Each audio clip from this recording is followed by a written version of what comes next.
ये सारी सृष्टि हमने तुम्हारे लिए बनाई है और तुम्हें हमने सृष्टि के लिए। तुम हर वृक्ष का फल खा सकते हो अतिरिक्त इस वृक्ष के। ये ज्ञान का वृक्ष है, अच्छाई और बुराई के ज्ञान का। अच्छाई और बुराई का ज्ञान हो जाने पर भी मनुष्य भागेगा बुराई की तरफ। ये मेरा आदेश है, यदि इसका फल खाओगे तो मृत्यु को प्राप्त हो जाओगे।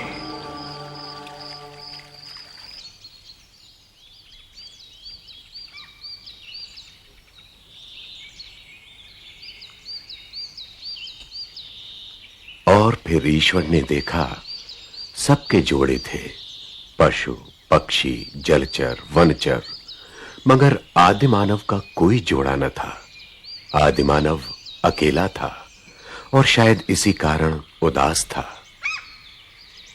सो ईश्वर ने उस पर एक गहरी नींद व्याप्त कर दी और जब वो बेसुध था तो उसी की एक पसुली से ईश्वर ने नारी की रचना की।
मैं आदम हूं, तुम मेरी ही अस्थि हो और मेरा ही मांस, इसलिए तुम्हारा नाम हव्वा यानी जीवन होगा, क्योंकि तुम सब की आदिमाता बनोगी। और मैं तुम्हें नारी कहूंगा, क्योंकि तुम नर में से ही निकली हो।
हव्वा, ये ज्ञान का वृक्ष है, अच्छाई और बुराई के ज्ञान का, लेकिन इसका फल कभी ना खाना, क्योंकि इसका फल खाओगी तो मृत्यु को प्राप्त हो जाओगी। ये ईश्वर का आदेश है।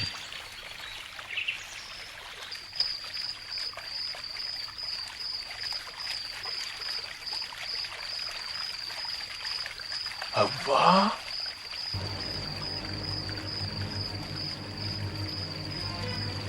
हव्वा,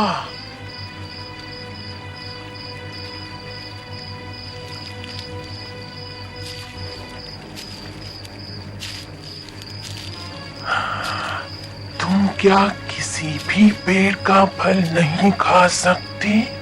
नहीं, हम सभी पेड़ों के फल खा सकते हैं। सिर्फ इस पेड़ का फल खाना मना है।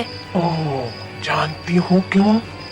ईश्वर का आदेश है। इसलिए कि अगर तुमने ये फल खा लिया तो तुम्हें अच्छाई बुराई का ज्ञान हो जाएगा और तब तुम खुद ईश्वर के बराबर हो जाओगी। मैं नहीं मानती। मत मानो,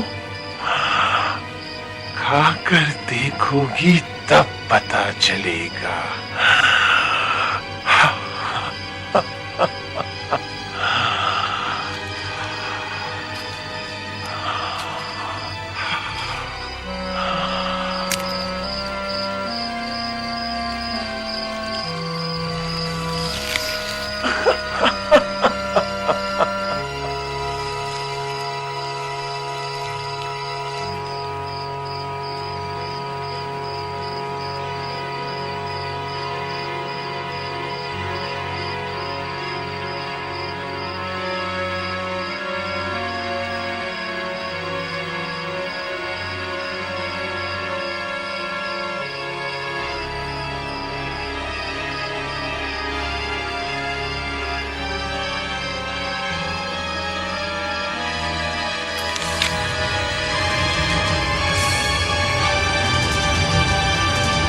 आदम, आदम, तुम छुपे हुए क्यों हो? मुझे शर्म आती है। ऐसा कुछ किया जिस पर शर्म आए? मैं नग्न हूं। तुम्हें पता कैसे चला कि तुम नग्न हो? सुनो, तुमने ज्ञान वृक्ष का फल खा लिया क्या? मुझे इसने दिया, जिसे आपने भेजा। मुझे सांप ने खाने को कहा। आज से ये भी होगा। तुम्हारे वंशज एक दूसरे पर इल्जाम रखेंगे। श्राप है मेरा सांप पर कि हमेशा पेट के बल चलेगा और धूल चाटेगा। श्राप है मेरा औरत पर कि हमेशा प्रसव पीड़ा उठाएगी और आज से सारे फैसले पुरुष करेगा और ये उसका मुंह देखेगी।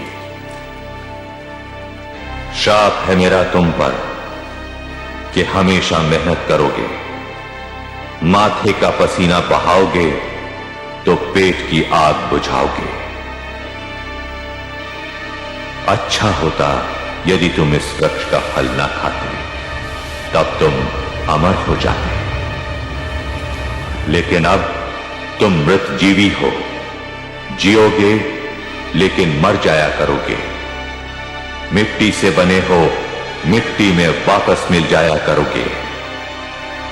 और अब तुम में से कोई इस स्वर्ग में रहने का अधिकारी नहीं।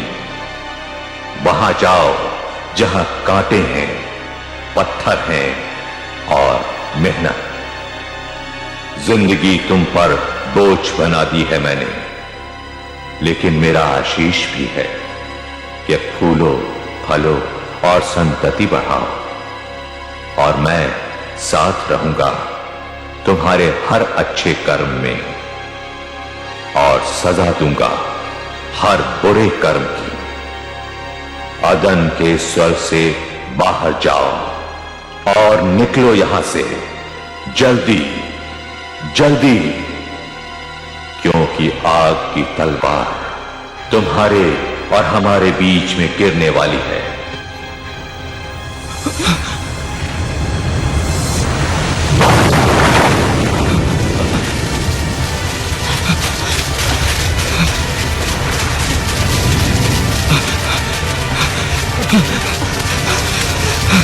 Huh?